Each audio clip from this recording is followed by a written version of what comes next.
Alright! G'day everybody, it's the Doga! Welcome to another LP showcase video. This time, it's all about one specific record label, Albert Productions. This particular record label is perhaps best known to be the original Australian record label that AC/DC were originally assigned to back in 1974. But of course, I have many Albert Productions albums in my collection. I'm sure you'll see the playlist featuring AC/DC albums, as well as some other videos showcasing another of the label's successful Australian acts, the Angels. But this video is for pretty much the rest of what I have from the Albert Productions collection.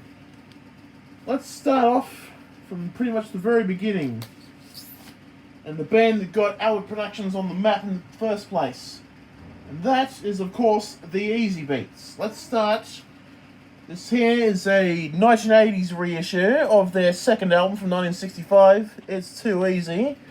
Identified here by an Albert's logo on the bottom right-hand corner, not present on the original. I don't have the original, unfortunately. It's a bit out of my price range, but I do have this 80s reissue, given the catalogue number APLP058 instead of the original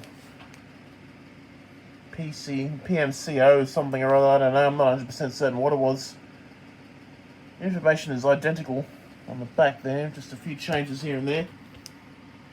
The original Parlophone versions, as I said, very hard to find. And here we've got the classic 1983 Red Label. Good songs on this particular album.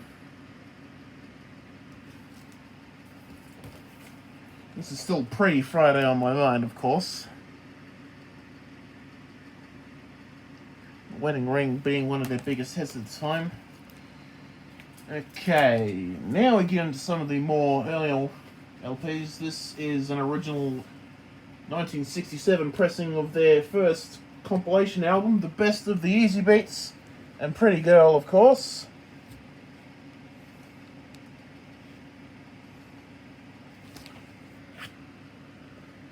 As you can see, the original pressing is mono, PMCO7541. Very, very hard to find in good condition, so this one's typically beat up at the time. Previously owned by someone named Mike Cowell or something like that. It's a bit hard to tell. And let's show it off. Again, this was basically the best of what the band had at the time. I'm not 100% certain that this received a reissue on the main Albert's label in the 70s or 80s. I do know I did get a reissue in 2014 for Record Store Day, but I wasn't into that particular stuff at the time, so I didn't buy it. Okay, here's one from 1977. This was the unreleased compilation known as The Shame Just Dreamed, which basically gathered up a good chunk of the band's material that was unreleased at the time. Of course, it's given the Volume 1 title because it may or may not have been... a possible sequel may have been planned at some point, but scrapped. But there's been no confirmation on that. This is actually a promo copy because it's got the red sample sticker. Let's show off the gatefold as well. If I can just open it out a bit. There we go. Complete Easy Beats discography as shown here. But there is some interesting information here and there. Some rare pictures of the band, of course. And, oops, almost pulled it right out of its plastic sleeve.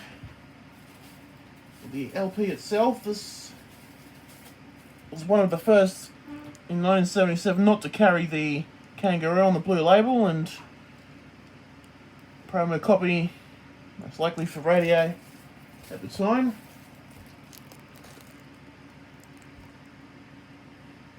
Some pretty interesting songs on it. I've only ever listened to the entire album maybe once. I haven't bothered listening to it again.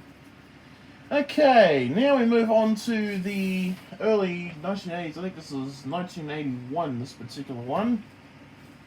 original pressing of the Easy Beats compilation album, Absolute Anthology. This one seems to be a bit hard to find in its original condition and its original pressing.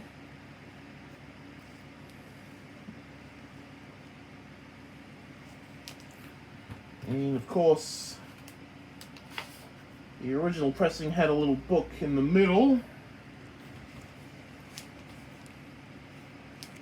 Again, many pictures and stuff here, and not worry about the book for now, because it's quite long. And of course, being a gatefold, this is also a double album.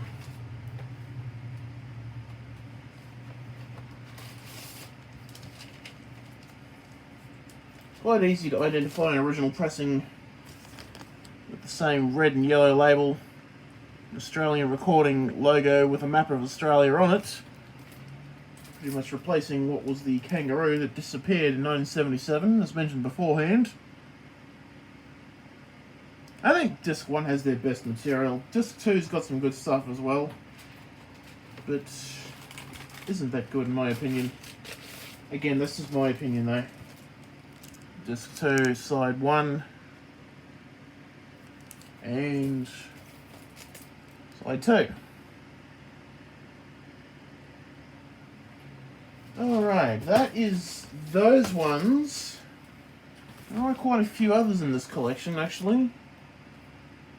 Yeah, you know what, I think we might just stick with those, because those were actually on the Albertson stuff label. I do have the 2017 reissue of Absolute Anthology as well.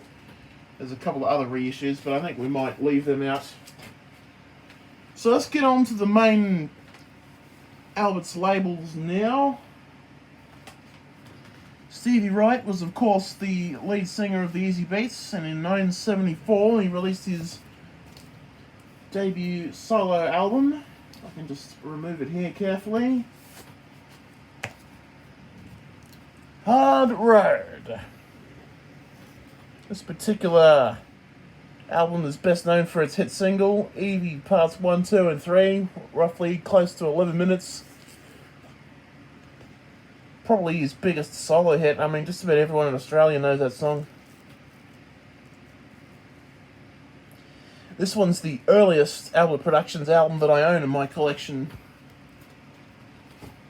Not a gatefold, this one. And this one actually predates the Kangaroo. So you might think that this is a reissue, but no, this one actually predates it. Again, it looks blackish, but the label is indeed the original. And slightly different text as well. Been looking for a CD copy of the album, but I haven't been able to find one. I do know it was given a CD issue in the 80s, but very hard to find, as is Stevie's second album before his drug problems caught up with him. 1975, Black-Eyed Bruiser. This album is very, very hard to find. This is the only copy I've ever seen it. I got it about 3 or 4 years ago for about $200. And I've never seen another one since. Should be noted the title track of this album actually features Malcolm Young of AC/DC playing the main riff. At least that's what I've read somewhere. Not confirmed it though. Again, this was given a CD issue, but is quite difficult to find. I mean, the LP itself is also quite difficult to find as well, and so is the original cassette, which I've sort of tried to keep an eye out for. I have seen a couple online, but again, they've been a bit out of my price range, so I've decided to hold off on it. It's definitely a different sound to that of Hard Road, that album, but it's still a good album in my opinion. Alright, so we move on to our next artist that were on the Albert Productions label. Ted Mulry had previously put out 2 albums for the Albert's label in 1971, which was titled Falling in Love Again, and a couple of years later called I Won't Look Back. Unfortunately, I don't have those 2 albums, but I do have the albums he recorded for and released on the Albert's label with his band known as the Tmg Gang, or just TMG. This is TMG's 1974 debut album, titled Here We Are. This is the original lineup, just the 3 members at the time. This, of course, features the band's biggest hit, Jump in My Car, as well as some other interesting songs. I noticed that Ted actually wrote all the songs on this album. Okay, they've misspelled Herm Kovac's name. I didn't notice that. It's actually spelled... It's spelled correctly here, but not here. There is the misspelling. So it's interesting how they spelled it correctly here, but not there. I'm guessing there was no reprint because I've not seen even a reissue of this. This, for historical accuracy, is the very first Albert Productions album to include the kangaroo on its infamous label. This is the one that debuted the kangaroo.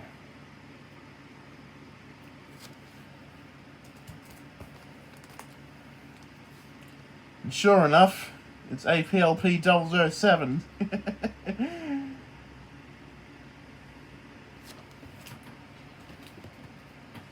Alright, 1976, the band put together another album, probably their best in my opinion. I have shown a cassette copy of this in my previous videos, including the one that I did on my birthday last month. This is their second album, Struttin', which features the 4-piece lineup at the time. Let's have a look. So the lineup was Les Hall was guitar player, and Ted Mowry, who died about 20 years ago of cancer, was the lead vocalist and bass player, and Herm Kovac, he was the drummer, and on the far right here is Gary Dixon. He was the other guitar player for this particular group. Again, this album's got some pretty good songs on it. A couple of singles. Crazy was a single. And of course, Dinah. That one is probably the only offensive song that the group ever did. Very sexist, I think. So, this is it here. LP.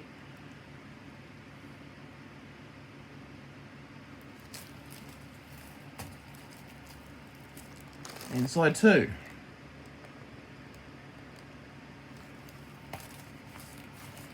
Very boogie influenced, this material. Anyway, they put out another album on the Albert's label in 1977. This one is called Steppin' Out. Also seems to be a bit hard to come by, this one. Fairly basic looking gatefold interior. Again, apologies for the light shining everywhere. Whoever owned this has written their name. It looks like it says Jenny or Jeannie Armitage. I'm like, okay. I wish people didn't write their names on records. It just screws up with the resale value in years to come. And of course, the back cover. This features some good songs like the title track. And of course, Jamaica Rum, which was a bit of a hit single for them as well. And let's get the LP out.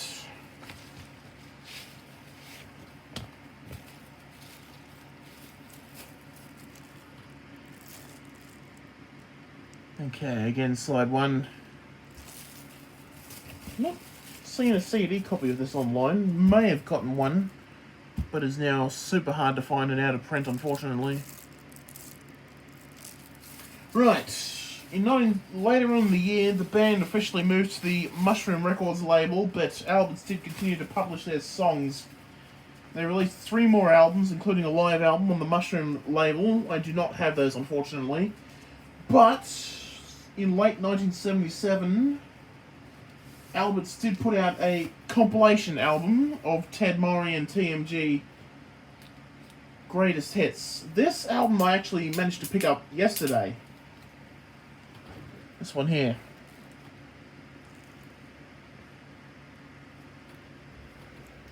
Some interesting pictures of Ted with the gang again.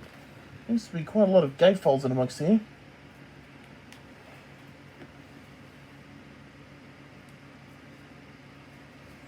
And the back cover gives us the track listing. So slide 1 is dedicated to Ted's solo stuff, including a couple of unreleased tracks, and side 2 is basically the gang, including a couple of...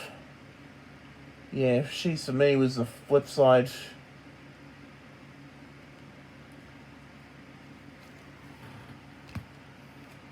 From what I can tell, this was probably released in time for Christmas 1977. I'm not 100% certain when it was released,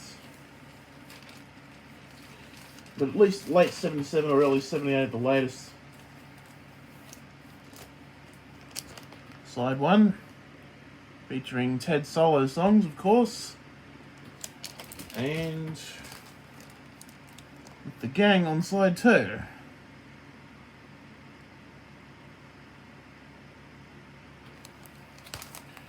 Alright, that is his stuff out of the road. Let's move to another Albert Productions artist. This next artist is perhaps best known worldwide for one song, titled Love Is In The Air, but what I have here is John Paul Young's previous 3 studio albums, as well as his first compilation album. This one's from 1975 again. This is Hero. John Paul Young, another Scotsman, just like the Young family, but no relation, for those who don't know. This is his first album. It's got some of the best songs he did.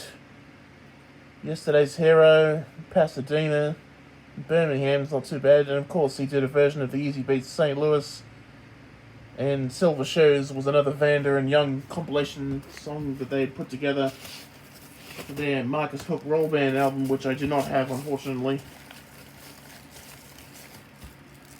Okay, side 1 here. Again, apologies if you can't see it properly. And side 2, of course.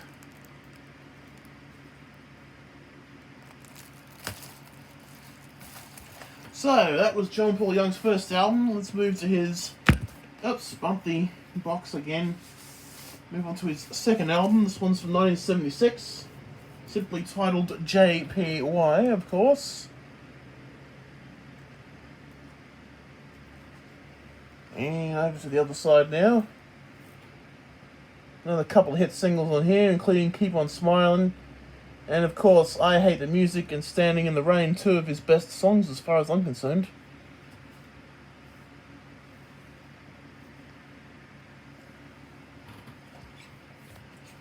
This one has a rather dull looking insert, so I think I might just show off the LP only.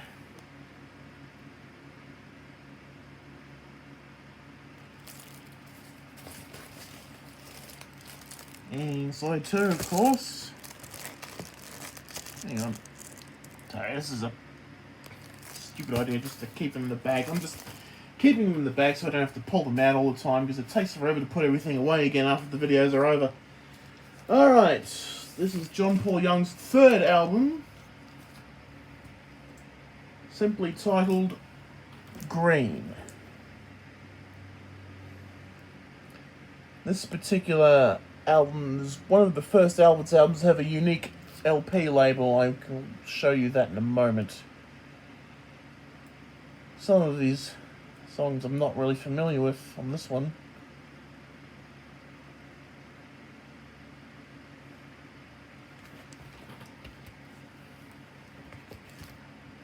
Oh, there we go.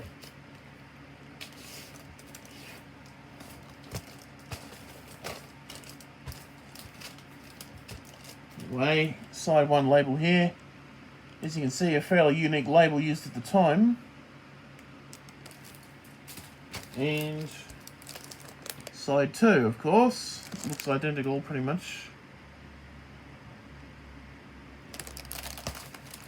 Alright, that one. And of course his 77 compilation album. This one is titled All the Best. which basically gathers up some of his hits and some of his non-album singles as well. So this still predates Lovers in the Air, which was his next album in 1978, but I do not have a copy, and I do not want to have a copy, because I do not like that song. That is one song of his that I absolutely hate. As you can see, as I said, it gathers up some songs from his first 3 albums and a couple of singles. Oops, that's going to blow away. And insert shown here, which shows off the track listing and credits and stuff.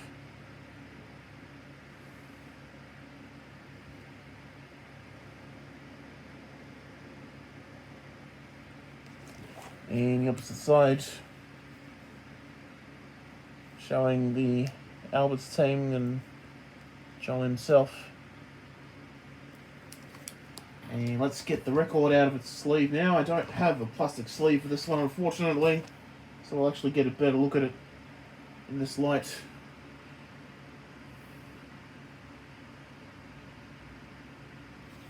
And let's bring out side 2. Alright, that's those ones done. We've just got one last artist to go. Probably one of the greatest bands to ever hit the Albert's label. They did release a few albums for them. Rose Tattoo, formed in 1976, perhaps best known for their lead vocalist Angry Anderson, real name Gary. I don't have their debut album, unfortunately. I do have it on CD, but not on vinyl, and I've been looking, but no success. But they did release 4 albums for Albert's between 1978 and 1984, or 3, I think. Anyway, this here is their second album, officially titled Assault and Battery. This is the original lineup of the band, Angry Anderson here, and the other members were, for this point, Mick Cox, Dallas Digger Royal, Geordie Leach, and Peter Wells. At that particular point, not many big hits off this particular album. I think Rock and Roll is King was a single. Again, these albums seem to be hard to find at the worst of times. Spend forever trying to go to stores and looking online. I do wish I had their original album on LP, because it's my favourite out of that particular lot anyway. Anyway, move on to their third album from 1982, which is of course titled Scarred for Life. This has the original front cover, and this group image here was later used for the front cover for reissues. And, of course, by this stage, Mick Cox had left the band and was replaced by Rob Riley. And he was responsible for co-writing perhaps my favourite song of theirs, We Can't Be Beaten. Some of the songs in this album are actually quite good. I don't know if it's actually Angry That Sings branded on side 1. It doesn't sound like him, but the rest of the songs definitely do.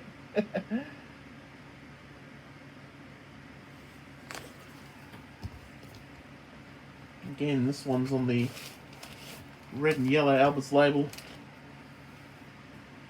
Did recently pick up a cassette copy of this. Unfortunately, there's some issues with the cassette reels, and it just doesn't want to play properly, unfortunately. Oops, got clumsy fingers today. Alright, now for the last one. This is their 4th album that they released for Albert's at the particular point in time, Southern Stars. I have previously showed off a cassette copy of this as well. This is a promo copy previously owned by North Queensland's 4AY891. I've never even heard of this radio station, so that's still before my time, unfortunately. But still, this is a rare promo copy. I've not heard any songs in this album, so I'm guessing this didn't exactly... Yeah. They did go through another lineup change at this particular point. Yeah.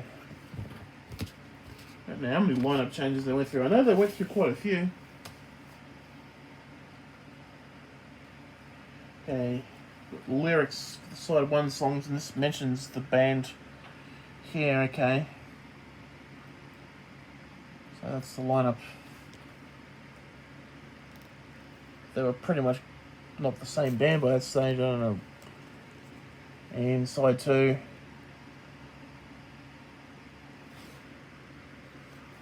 And let's get the record out again. This one doesn't have a plastic sleeve, unfortunately. But it's a rare opportunity to see a promo copy of this. I haven't seen a retail copy available, so I'm lucky to get this promo copy, to be honest. And side two.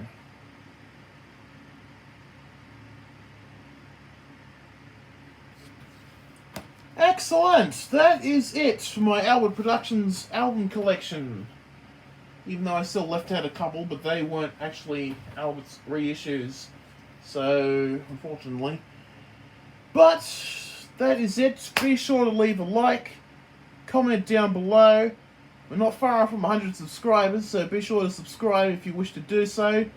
And be sure to check out the Easy Beats, Ted Mulry Gang, John Paul Young and Rose Tattoo on YouTube if you've not heard any of their songs before. But until next time, this is the Doga saying have a great day, and we shall hopefully see you again.